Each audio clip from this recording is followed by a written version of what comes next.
that we have talked, and I think they are here basically to hear what these animals. I wish to request each one of you to introduce himself. We came this morning or this afternoon from Embu County, representing a whole cross-section of people from that county. Here with us are people from various parties. We have women leaders, we have youth leaders, we have people from NASA side, we have people from Jubilee side. We came to learn about the handshake, and we've had a very good session with former Prime Minister. He has briefed us as to how he and the President worked on the handshake, the process they went through, and the conclusions that they reached that led to that historic event when we saw them outside the Harambee House shaking hands. After that explanation, we were very satisfied with the intentions of the two of them. What they want for this country, there's no question in the minds of most of us that they want the best for this country. We come from that corner of Kenya that many refer to as Mount Kenya. We are part and parcel of Kenya. We've gone through, we know the Kenya as it was at independence. We have concluded and supported there is need to go back the old Kenya that we once knew. And that's what the President and the Prime Minister were talking about. We are very happy. We will support these initiatives. We'll go back home to wait for the initiative team to come. And we are also very clear, for the sake of this nation, the intention to work on not the entire constitution, but those aspects of the constitution that are positive, that were left out, that were changed to do with devolution, to do with the structure of the executive, to do with the structure of the legislature, that they be reviewed due the forthcoming referendum. We will be on the ground, Bwana Prime Minister, will be supportive of this initiative, because not because we think of too many things, but because we think it's good for Kenya. Kenya has gone through too much, and we can't afford to go through what we've gone through. Let's forget 2022. Let's forget many things that people are talking about. Let us concentrate, first of all, doing what you've just told us. And he has assured us that they've discussed the President. The President is aware of the discussions that are going today, and we are happy that they are working as a team. Let me brag a bit and say, when I lost the last elections, I called upon my brother Prime Minister and my brother President to work as a team for the sake of this country. I'm a very happy man. I'm delighted to see this happening. It's good for Kenya, and we thank you and congratulate you. I invite you, Bwana Prime Minister, to make your remarks. The purpose of this meeting was to meet with a team from Embu and have an opportunity to explain to them where we are right now with the Building Bridges initiative. I have taken time to explain to them where we are coming from and given some historical background to the developments that have brought us to where we are today. Because it's always important, if you want to solve a problem, first diagnose the problem. And this is what we did with the President. Kenya is not an accident, but it is an outcome of historical processes that started outside this country. But we are now here as Kenyans, and nobody is here by invitation of any other person. Therefore, everybody who is here as a Kenyan is a Kenyan by right of birth. We, as a country, have gone through some very challenging phases. This is not only unique to Kenya. Many countries have gone through some worse situations like ourselves.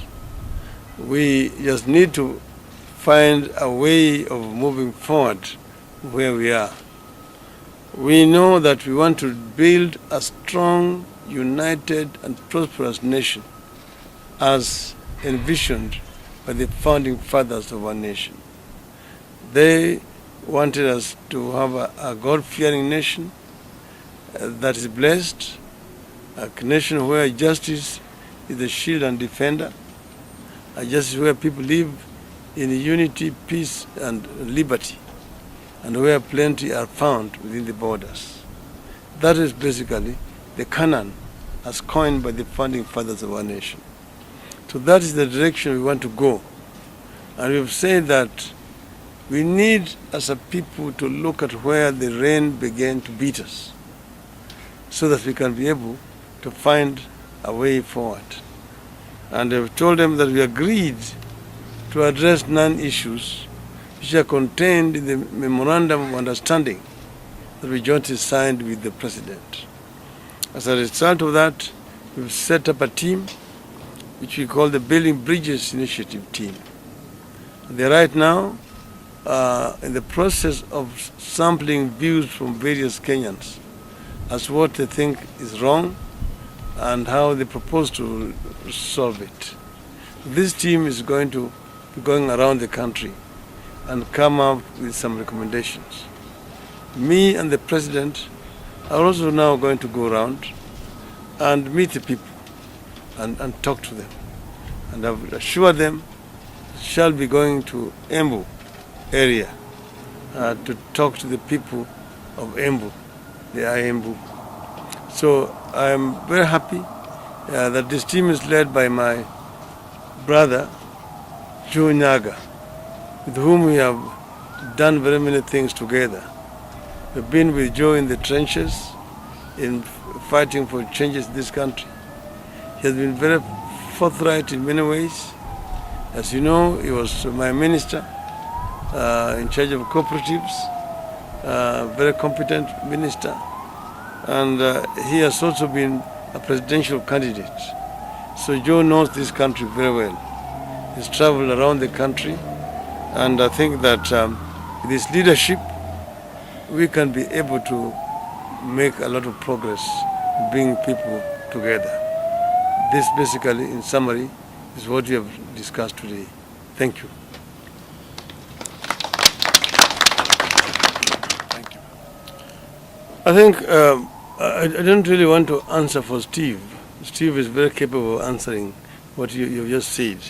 But what Steve, I think, is doing is a mission on behalf of the government of Kenya to bring peace, for example, in South Sudan. And I think that's a very noble task, and which he is very competent to do, given his experience in the foreign affairs ministry. So I think it is a patriotic duty that needs to be supported. I think the media is basically trying to misunderstand how multi-party democracy operates. He has not said that he has abdicated his responsibility as a leader in the opposition. Bringing peace to South Sudan does not have anything to do with internal Kenyan politics. He is going to play his other role as a leader in the country. But you need to know that we have platforms. We have got parliament. And parliament, there's a majority side and minority side. And we have got members of parliament from the parties. Honorable Kalonzo's members are in parliament. You can see Honorable Kilonzo is the deputy, is the whip in the Senate. and we have also got leadership in the National Assembly. So opposition exists very effectively where it's supposed to be. I myself have not joined the government. I don't have any position in the government. There's nothing that stops me from criticizing the government. We only agree on certain issues that we've agreed on that we want to implement. As you know, we were coming from a very difficult historical situation which required some kind of mediation. And this is what we have done. And the Building Bridges Initiative, as a founding document in form of a memorandum that we have signed, that is very clear. It's written in very simple English that you can read. It does not mean that Raila has gone into government. So this whole hula baloo about opposition is dead in Kenya is a media creation. The opposition exists where it's supposed to exist, and they are doing what they're supposed to be doing. You really need to understand. Don't you think statements like